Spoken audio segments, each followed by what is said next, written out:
ခြေတလက်အာဆိုရီတန့်ရှင်သောနေမီဆိုပြီးဘာလို့လူပေါင်း3000ကျော်ရဲ့အယိုးတွေကနေရာအနှံ့မှာရှိနေတာလဲဒီမီးချမ်းကို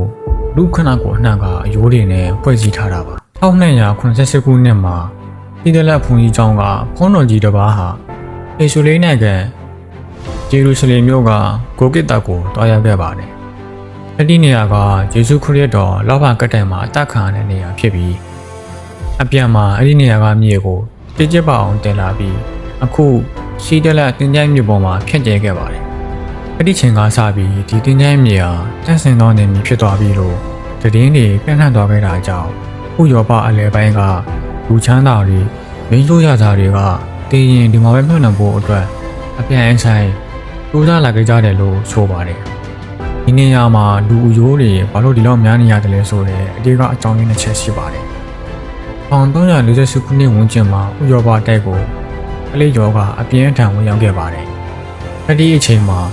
လူပေါင်း3000ကျော်ကိုဒီတင်းကျိုင်းမှာပဲအစုလိုက်အပြုံလိုက်နှုတ်နှံခဲ့ပါတယ်15ရာစုနှစ်အစောပိုင်းကာလမှာလည်းဘာသာရေးစစ်ပွဲတွေကြောင့်ပြည်ဆုံးသူထောင်ပေါင်းများစွာကိုလည်းဒီကျုံးပေါ်မှာပဲအမှတ်မြှင့်နိုင်ခဲ့ရပါတယ်1512ခုနှစ်လောက်မှာဖျားเจ้าကိုအသေးပြန်လဲတိဆောက်ဖို့အတွက်ပြင်ဆင်တဲ့အခါမှာမြေနေရာအရန်ကျင်းသွားခဲ့တာကြောင့်ပြုံးနှံထားတဲ့လူရိုးတွေကိုပြန်ဖော်ပြီးဖျားเจ้าရဲ့မြေအောက်ခံထဲမှာစုပုံထားခဲ့ရတယ်လို့ဆိုပါတယ်ဒဏ္ဍာရီတွေအရဒီလိုအယိုးတွေကိုစုပုံတဲ့အလုပ်ကို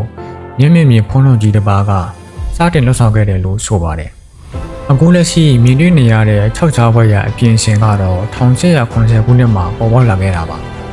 သဝေဆေဘာဆိုတဲ့တထေးမိသားစုကဒီဖုန်းကြီးเจ้าကိုယူပြီးတစ်တာပူပုဆက်ရကိုငှားရမ်းခဲ့ပါတယ်သူကလူရိုးတွေကိုအယောင်ချုပ်ဖို့အတွက်ထုံးရည်ကြီးတွေနဲ့ရှေ့ချိုးပြီးအမှုပညာလက်ရာဖြစ်ပြောင်းလဲခဲ့တယ်လို့ဆိုပါတယ်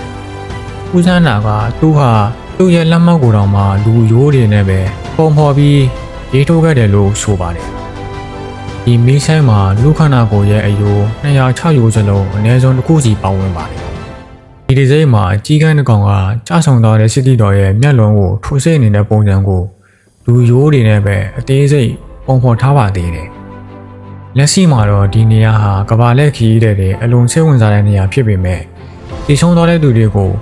အလေးစားတဲ့အနေနဲ့တပ်ပုံရက်ကွင်းကိုတော့အလွန်တင်းကျပ်ထားပါတယ်ဒီလိုချုပ်ချဖို့ကောင်းတဲ့တမန်ကြောင်မျိုးနဲ့ထက်တူကြတဲ့အိန္ဒိယနိုင်ငံ